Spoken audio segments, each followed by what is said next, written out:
Hello students, you are welcomed in Education Arena Block Kharkhoda. Dear students, today we are going to learn an important topic and the topic is clause. Dear students, आज हम एक बहुत ही important topic clause के बारे में discuss करेंगे और जानेंगे कि क्लाज क्या होता है, कितने प्रकार के होते हैं और उनका यूज कहां पर होता है। तो आइए हम जानते हैं कि क्लाज क्या है।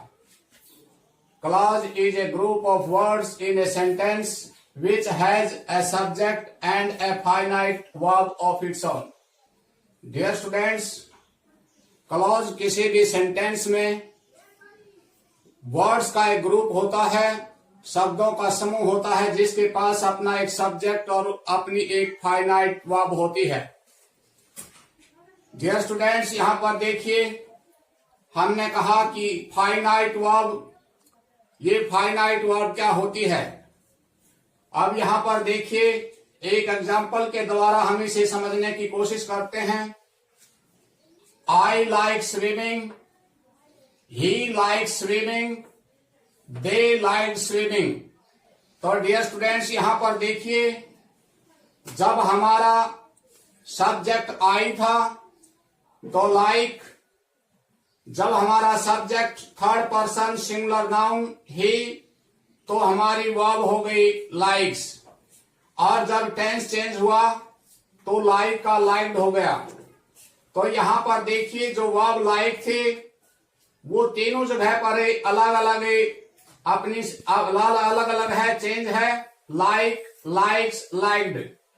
तो जो वर्ब सेंटेंस का जो सब्जेक्ट का पर्सन नंबर और टेंस के अनुसार चेंज हो जाए वो कहलाती है फाइनाइट वर्ब, और जो वर्ब सब्जेक्ट के पर्सन नंबर और टेंस के प्रभाव से फ्री होती है, जो अपने आप को चेंज नहीं करती, वो होती है नॉन फाइनाइट वर्ब। यहां पर देखिए आई के साथ लाइक है और यहां पर स्विमिंग, लाइक वर्ब और स्विमिंग यहां पर ये भी वर्ब है, लेकिन ये डियर स्टूडेंट्स एक जेरंड है, वो इसके बारे में हम आगे डिस्कस करेंगे। लेकिन देखिए यहां पर लाइक्स, लेकिन स्विमिंग पर कोई भी प्रभाव नहीं पड़ा। यहां पर वर्ब लाइक्ड हो गई लेकिन स्विमिंग एज इट इज है। तो लाइक, लाइक्स और लाइक्ड इस वर्ब ने अपने आप को चेंज किया, लेकिन स्विमिंग पर किसी प्रकार का कोई भी प्रभाव नहीं है। तो यहां पर ये लाइक एक फाइनाइट वर्ब है जबकि स्विमिंग नॉन फाइनाइट है। तो जो वर्ब चेंज हो जाती है वो फाइनाइट वर्ब कहलाती है, जो चेंज नहीं होती वो नॉन फाइनाइट कहलाती है। और किसी भी क्लॉज में फाइनाइट वर्ब का होना जरूरी है। एक और एग्जांपल देखिए, I want to purchase a car, he wants to purchase a car, they wanted to purchase a car. तो डियर स्टूडेंट्स, एक वर्ब वांट और दूसरी परचेज।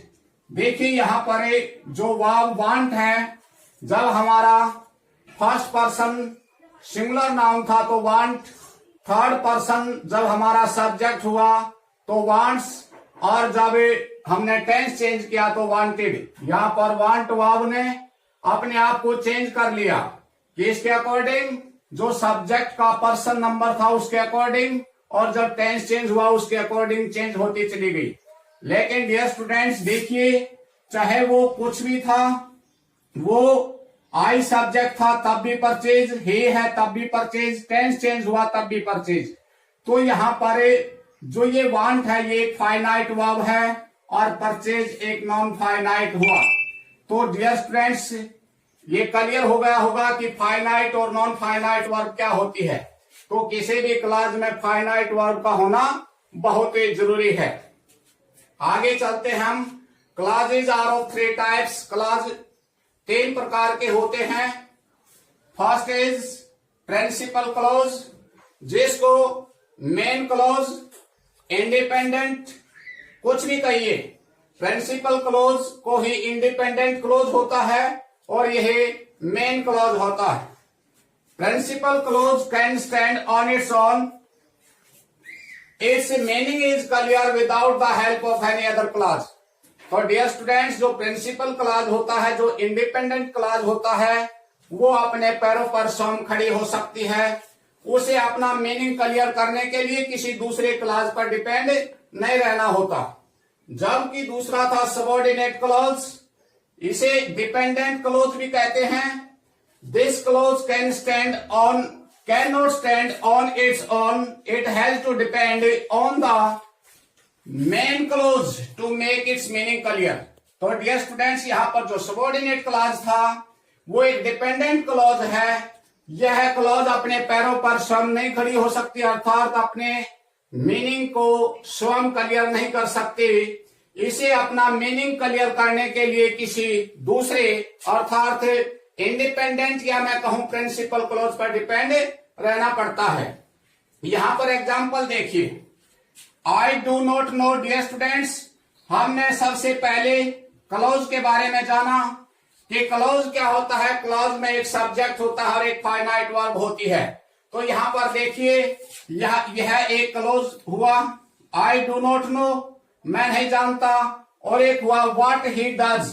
ये दो क्लॉज हैं क्योंकि दो सब्जेक्ट और दो वर्ब हैं, तो ये दो क्लॉज हुए। इसमें से कौन सा क्लॉज प्रिंसिपल क्लॉज है, कौन सा सबऑर्डिनेट क्लॉज है? तो डियर स्टूडेंट्स, यहां पर देखिए, हमने पढ़ा कि प्रिंसिपल क्लॉज वो क्लॉज है जो सेल्फ डिपेंडेंट है, अर्थात जो अपने पैरों पर स्वयं खड़ी हो सकती है। जबकि जो क्लॉज मेन क्लॉज पर डिपेंड है अपना अर्थ क्लियर करने के लिए, वो एक डिपेंडेंट या कहूं सबऑर्डिनेट क्लॉज होता है।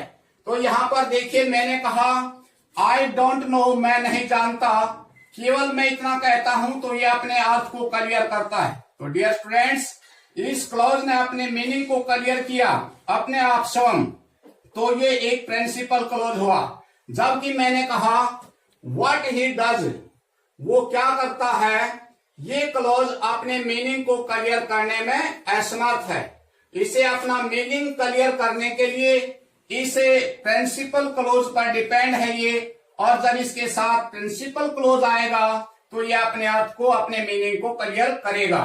तो ये जो है व्हाट ही डज, ये एक सबऑर्डिनेट या कहिए ये एक डिपेंडेंट क्लॉज हुआ। जबकि जो पहला जो क्लॉज था वो इंडिपेंडेंट क्लॉज है। डियर स्टूडेंट्स, एक खास बात और आपको बताऊं कि जो प्रिंसिपल क्लॉज होता है या कहूं जो इंडिपेंडेंट क्लॉज होता है, वो कभी भी अपने साथ कोई भी कनेक्टिव यानी कि कंजंक्शन नहीं लेता। कंजंक्शन जो होता है, कोई भी सबऑर्डिनेटिंग कंजंक्शन जो होगा वो किसी सबऑर्डिनेट या डिपेंडेंट क्लॉज के साथ होता है। ये एक बहुत बड़ी पहचान प्रिंसिपल क्लॉज और सबऑर्डिनेट क्लॉज की है कि सबऑर्डिनेट क्लॉज अपने साथ कंजंक्शन लेता है और जो इंडिपेंडेंट या प्रिंसिपल क्लॉज अपने साथ कोई भी कंजंक्शन नहीं लेता। नेक्स्ट सेंटेंस चलिए, this is the house. Dear friends, ये हमारा सब्जेक्ट हुआ, ये वर्ब, ये हमारा आर्टिकल, हाउस एक नाउन। तो ये क्लॉज हुआ क्योंकि इसमें सब्जेक्ट और वर्ब है।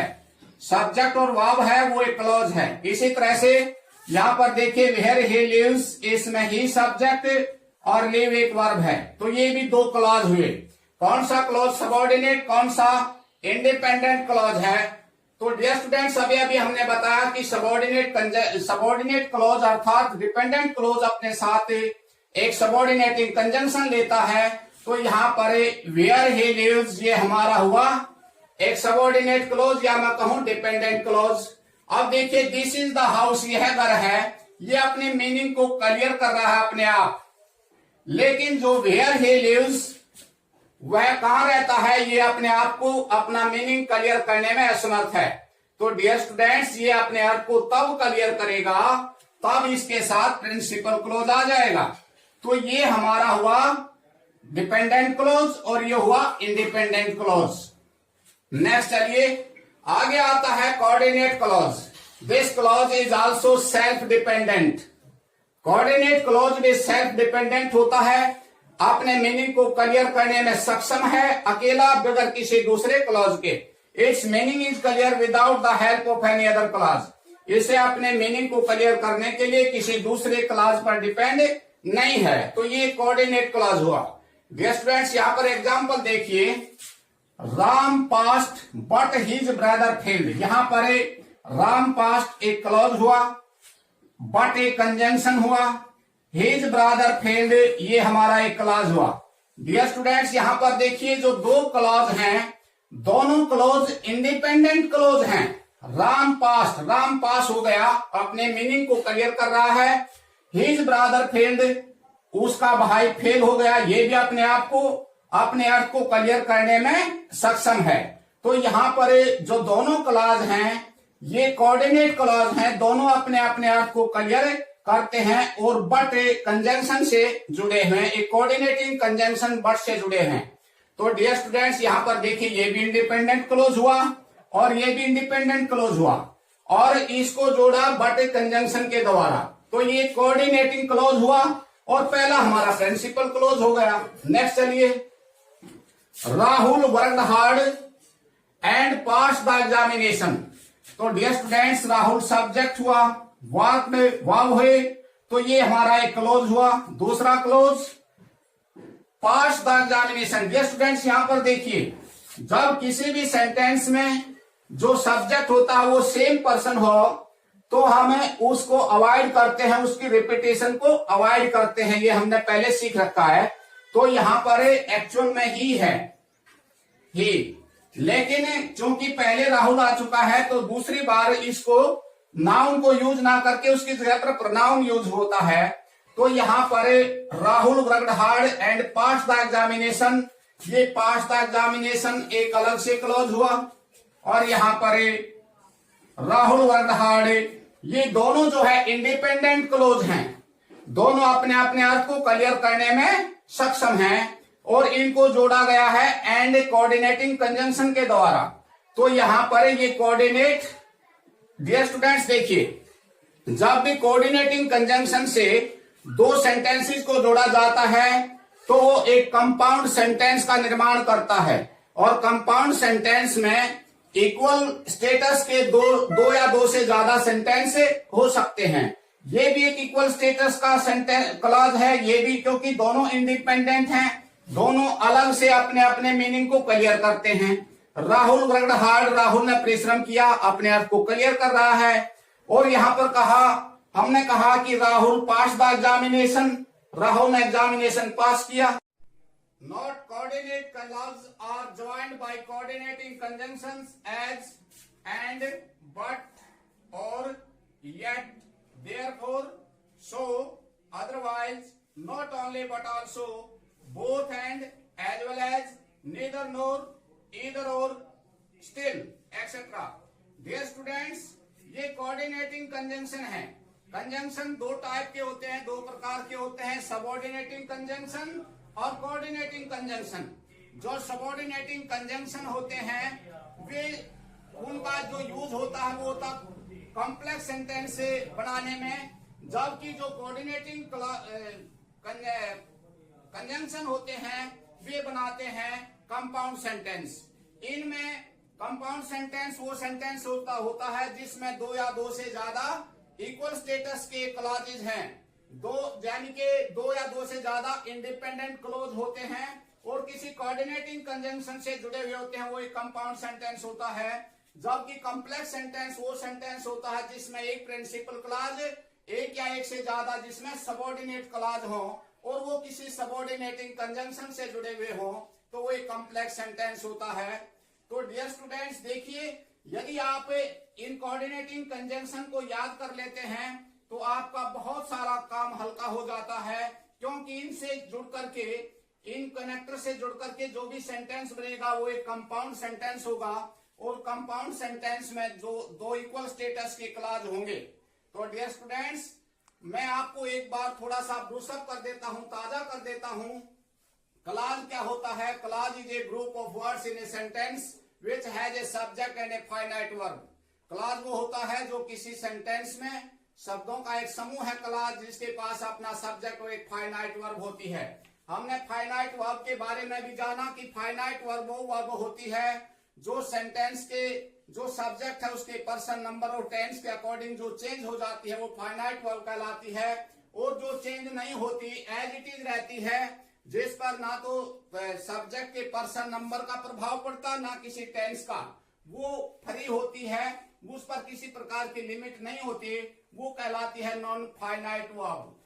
तो डियर स्टूडेंट्स, हमने पढ़ा कि क्लॉज जो होते हैं वो 3 प्रकार के होते हैं। प्रिंसिपल क्लॉज, प्रिंसिपल क्लॉज जिसे हम इंडिपेंडेंट क्लॉज या मेन क्लॉज भी कहते हैं, वो क्लॉज होता है जो अपने पैरों पर स्वयं खड़ी हो सकती है, उसे अपने मीनिंग को क्लियर करने के लिए किसी दूसरे क्लॉज पर डिपेंड नहीं रहना होता। दूसरा हमने पढ़ा सबऑर्डिनेट क्लॉज। यह क्लॉज स्वयं अपने पैरों पर नहीं खड़ी हो सकती, अर्थात अपने मीनिंग को स्वयं क्लियर नहीं कर सकती। इसे अपना मीनिंग क्लियर करने के लिए प्रिंसिपल क्लॉज पर डिपेंड रहना पड़ता है। और दूसरा इसकी पहचान डियर स्टूडेंट्स, ये किसी सबऑर्डिनेटिंग कंजंक्शन से जुड़ी हुई होती है। आगे हमने पढ़ा कोऑर्डिनेट क्लॉज। यह क्लॉज भी सेल्फ डिपेंडेंट होती है, अपने अर्थ को क्लियर करने में सक्षम है, इसे अपना अर्थ बताने के लिए किसी दूसरे क्लॉज पर डिपेंड नहीं रहना होता। और कोऑर्डिनेट क्लॉज जो है किसी coordinating conjunction and but or yet therefore so otherwise not only but also both and as well as neither nor either or still आदि कोऑर्डिनेटिंग कंजंक्शन से जुड़ करके एक कंपाउंड सेंटेंस का निर्माण करती है। होप कि स्टूडेंट्स आप क्लॉज उसके आइडेंटिफिकेशन के बारे में अच्छे से समझ गए होंगे। Thank you.